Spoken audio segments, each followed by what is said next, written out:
Ya, Assalamualaikum warahmatullahi wabarakatuh. Selamat datang anak-anak semua. Jumpa lagi dengan Bapak Resus Sanubari. Pada kesempatan kali ini, Bapak akan membahas soal PTS yang minggu lalu baru kalian kerjakan.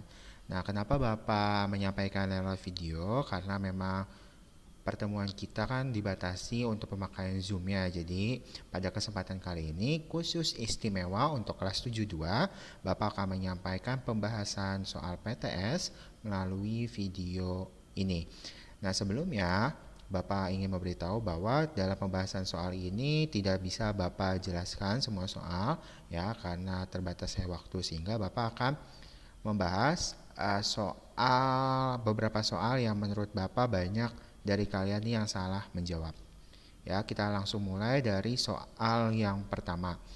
Yang pertama adalah kekalahan Jepang dalam Perang Asia Timur Raya pada 1945 itu menyebabkan kedudukan Jepang di Indonesia terdesak. Nah, langkah yang dilakukan Jepang adalah menarik simpati bangsa Indonesia dengan kekalahan yang dialaminya. Yaitu, jadi seperti kita ketahui bahwa Jepang itu kan pada saat penjajah Indonesia itu kan mengalami kekalahan ya, kekalahan pada Perang Asia Timur Raya. Nah, kekalahan tersebut menyebabkan Jepang ini terdesak gitu ya, terdesak, ada melemah ekonominya, politiknya dan lain-lain.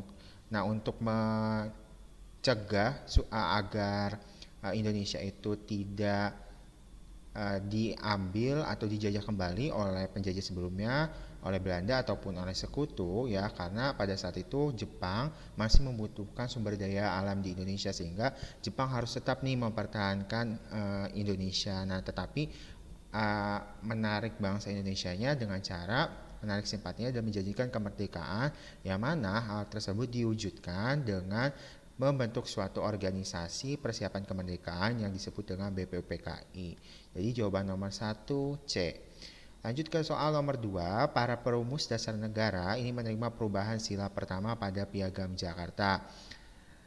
Nilai yang terdapat dalam peristiwa tersebut adalah, jadi di dalam perubahan sila pertama pada Piagam Jakarta, yaitu ketuhanan dengan kewajiban menjalankan syariat Islam bagi pemeluknya, ini kan dirubah menjadi ketuhanan yang Maha Esa. Nah, di sana kan dirubah karena yang seperti Bapak sudah jelaskan di dalam video sebelumnya bahwa Indonesia ini kan negara yang beragama, bukan negara agama. Artinya agama di Indonesia itu kan ada banyak ya, ada selain Islam, ada agama-agama lain. Nah, maka dari itulah dirubahlah sila Piagam Jakarta tersebut menjadi sila ketuhanan yang Maha Esa, sebagai bentuk nilai toleransi atau saling menghargai dengan umat yang lain ya, karena di Indonesia ada lebih dari satu agama selain Islam. Nah, selain itu juga di dalam perubahan tersebut kan juga mengabarkan bahwa para tokoh yang merumuskan Piagam Jakarta tersebut menerima perubahan-perubahan tersebut dan bersifat lapang dada. Jadi jawaban yang paling tepat adalah B. Lanjut ke soal nomor 3. Dr. Supomo menyampaikan usulan dasar negara Indonesia, yaitu salah satunya adalah usulan persatuan. Jadi tipsnya dalam mengerjakan soal PPKN ya adalah dengan menemukan kata kuncinya. Bagaimana tahu cara kata kuncinya? Coba kalian baca soalnya, apa sih kata kunci yang ada di dalam soal tersebut. Nah, soal yang ada di depan kalian ini kan kata kuncinya adalah persatuan ya. Nah, sila persatuan ini kan diusulkan ya atas dasar keberagaman yang ada di Indonesia yang beragam. Makanya harus disatukan dalam kesatuan NKRI, sehingga Dr. Supomo pada saat itu mengusulkanlah usulan nilai atau sila persatuan, tujuannya supaya uh, bangsa Indonesia itu tetap bisa menjaga keberagaman yang ada di Indonesia dan tetap bersatu walaupun berbeda-beda. Jadi jawaban yang paling tepat adalah D. Lanjut ke soal nomor 4. Perumusan dasar negara ini memerlukan waktu yang panjang, di mana para tokoh nasional itu telah berkorban waktu, tenaga. Nah, seperti yang Bapak kasih tahu sebelumnya bahwa cek kata kuncinya. Kata kuncinya apa sih? Jadi di sini kan mengenai perumusan dasar negara, di mana tokoh-tokoh mengorbankan waktu, tenaga dan pikirannya Oke, berarti banyak yang dikorbankan. Karena wujudnya apa sih sikap yang harus kita tunjukkan sebagai generasi muda? Kita cek jawabannya. Memajang dasar negara. Kira-kira cukup gak perjuangan tokoh-tokoh sebelumnya ya dengan kita hanya memajang gambar sila-sila Pancasila atau Garuda Pancasila? Kayaknya kurang ya. Nah, terus yang B, menghormati dan mematuhi nilai-nilai yang terdapat dalam dasar negara. Nah, ini kayaknya benar. Jadi, selain tahu, kita juga harus menghormati dan mengamalkan atau mematuhi nilai-nilai tersebut. Kita save dulu ya. Memperbaiki nilai-nilai yang terdapat pada dasar negara. Kayaknya tidak, karena bukan kapasitas kita ya. Terus juga nilai-nilai yang ada di dalam Pancasila itu sudah baik dan sesuai. Terus memeriksa kembali dasar negara, sama seperti jawaban C, bahwa bukan kapasitas kita untuk memeriksa kembali, karena pastilah sebelum dijadikan dasar negara itu kan melalui proses yang panjang.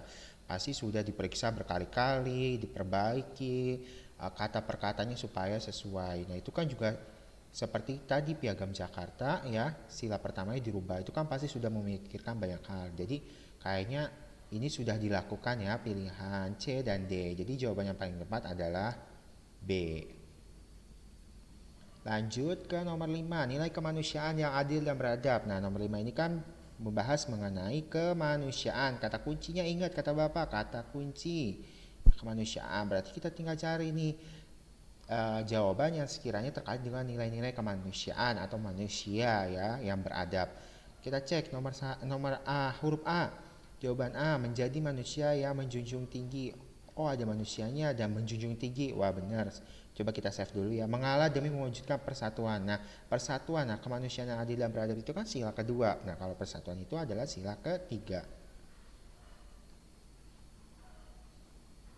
Terus menjalin persatuan lagi. Jadi jawabannya bukan B dan juga C. Menghormati antar umat beragama. Nah, beragama di sini kata kunci dari jawaban D. Beragama bukan juga ya. Itu adalah sila ke-1. Jadi jawabannya paling tepat adalah A. Lanjut ke nomor 6. Apa kemungkinannya akan terjadi apabila para tokoh nasional tidak mendengarkan usulan sebagian masyarakat Indonesia, khususnya Indonesia Timur, ya, untuk mengubah isi sila Piagam Jakarta? Isi pertamanya ya, gampang ya, karena sepertinya tadi Bapak jelaskan bahwa tujuan dirubahnya sila pertama Piagam Jakarta itu kan supaya tetap menjaga keutuhan bangsa Indonesia ya, supaya tetap saling menghargai, toleransi dan lain sebagainya. Sehingga yang paling tepat adalah kalau misalkan tokoh nasional tidak mendengarkan usulan tersebut, bisa saja persatuan dan kesatuan bangsa Indonesia akan terancam. Ya, kemungkinan itu pasti ada. Bisa aja kemungkinan masyarakat Papua ingin memisahkan diri kalau misalkan tidak didengar pendapatnya. Itu kan bisa saja seperti itu jika tidak didengar. Tetapi syukurnya alhamdulillah sampai sekarang ya Papua masih menjadi bagian dari Indonesia dan menjadi kebanggaan Indonesia, khususnya wilayah-wilayah Indonesia Timur. Lanjut kepada soal nomor 7. Nah, ini tokoh siapa? Insinyur Soekarno. Peran Insinyur Soekarno itu apa sih? Yang pertama, dia mengusulkan usulan dasar negara yang diberi nama Pancasila.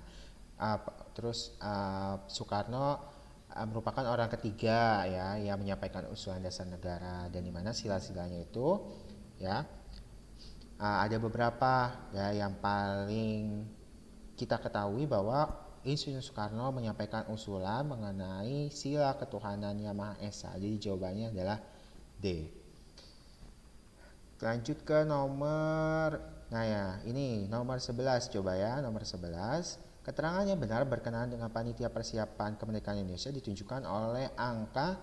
Nah, ini juga banyak yang salah nih. Coba kita cek ya. Anggota PPKI dari nomor 1, PPKI ditambah 6 orang berjumlah 21 orang.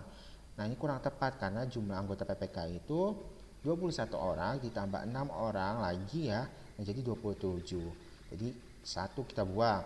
Terus nomor 2, pada awalnya PPKI dibentuk oleh Jepang. Nah, namanya PPKI, BPPKI itu kan merupakan organisasi buatan Jepang. Jadi benar ya, PPKI bertugas menetapkan undang-undang dasar. Nah, ini juga benar karena PPK itu memiliki tugas untuk salah satunya merumuskan dan juga menetapkan UUD 1945 ya.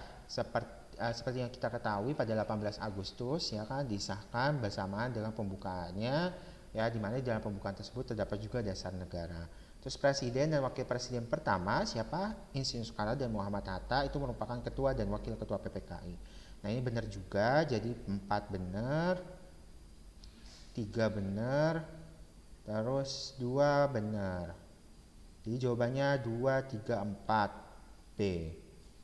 Lanjut ke nomor. Nah, coba nomor 16.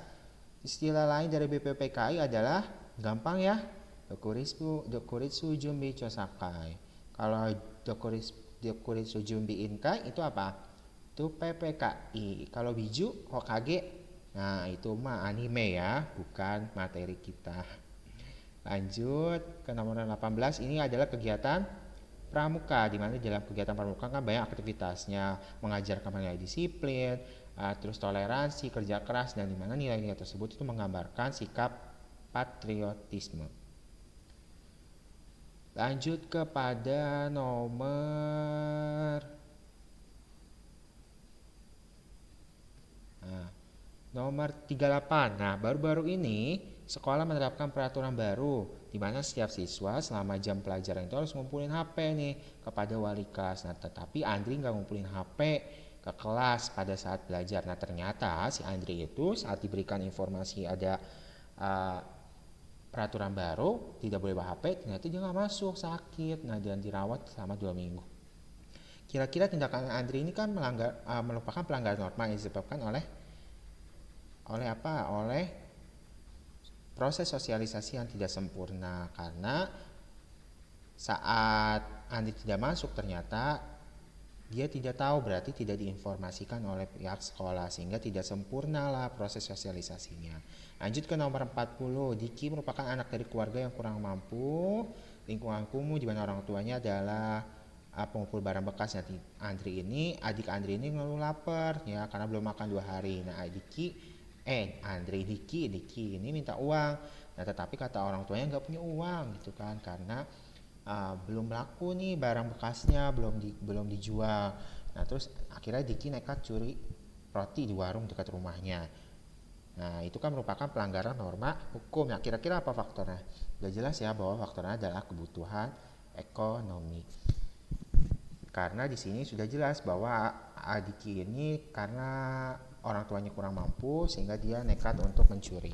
Nah, itu dia pembahasan mengenai PTS pada kali ini ya. Jika ada soal PTS yang ingin kalian tanyakan, silakan kontak Bapak. Buat kalian semua tetap semangat ya, berapapun nilai kalian, Bapak yakin kalian bisa selalu mendorong diri kalian untuk menjadi lebih baik lagi ya. Tetap semangat, jaga kesehatan. Terima kasih. Wassalamualaikum warahmatullahi wabarakatuh.